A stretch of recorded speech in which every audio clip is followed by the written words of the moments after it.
Perkenalkan, nama saya Restuti dari tim KKN PPM UGM Kecamatan Pacitan, Subuni Desa Semanten.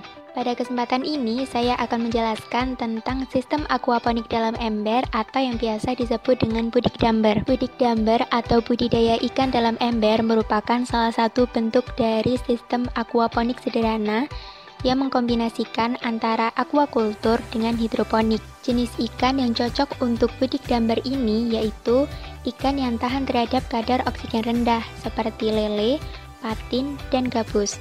Tanaman yang biasanya digunakan yaitu kangkung atau sawi yang mudah dalam perawatannya. Alat dan bahan yang diperlukan yaitu ember dengan kapasitas 60 sampai dengan 80 liter, kawat, gelas plastik, bibit lele, benih atau bibit sayuran, dan media tanam berupa arang serta probiotik. Apabila menggunakan ember baru, maka ember harus dicuci terlebih dahulu dengan menggunakan sabun dan garam.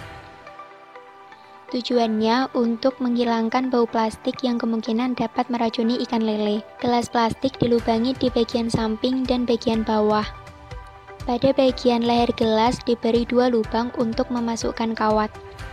Gelas plastik diisi dengan arang kemudian dikaitkan pada ember menggunakan kawat. Apabila digunakan benih atau hasil semaian yang masih terlalu kecil, maka benih dialasi dengan kapas tipis. Apabila digunakan bibit, maka bibit dapat langsung ditanam di media arang. Ember diisi dengan air hingga menyentuh gelas plastik. Benih maupun bibit sayuran harus disiram setiap hari pada pagi dan sore hari menggunakan air yang berasal dari ember. Probiotik dapat ditambahkan ke dalam media air untuk meningkatkan kualitas air. Untuk ember dengan kapasitas 80 liter dapat ditambahkan probiotik sebanyak 20 ml atau sekitar 2 tutup botol. Ember diletakkan di tempat yang terkena sinar matahari selama 5-7 hari hingga air berubah warna. Air yang cocok untuk budidaya ikan yaitu air yang berwarna hijau muda. Warna ini menandakan adanya plankton air yang dapat meningkatkan kadar oksigen dalam air sehingga baik untuk budidaya ikan. Setelah 5-7 hari, bibit lele bisa langsung dimasukkan. Lele yang masih berada di dalam plastik dimasukkan ke dalam ember dan dibiarkan selama 15-20 menit.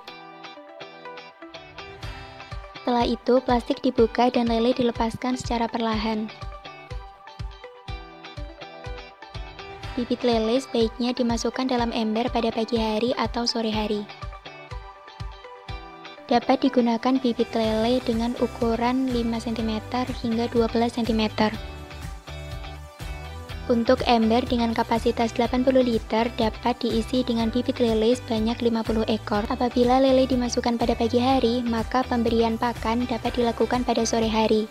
Sebaliknya, apabila lele dimasukkan pada sore hari, maka pemberian pakan dapat dilakukan pada pagi harinya. Hal ini bertujuan untuk menghindari kematian lele akibat stres. Pakan ikan diberikan sedikit demi sedikit.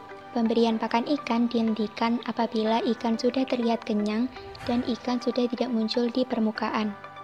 Pakan ikan diberikan sebanyak 2 kali sehari pada pagi dan sore hari.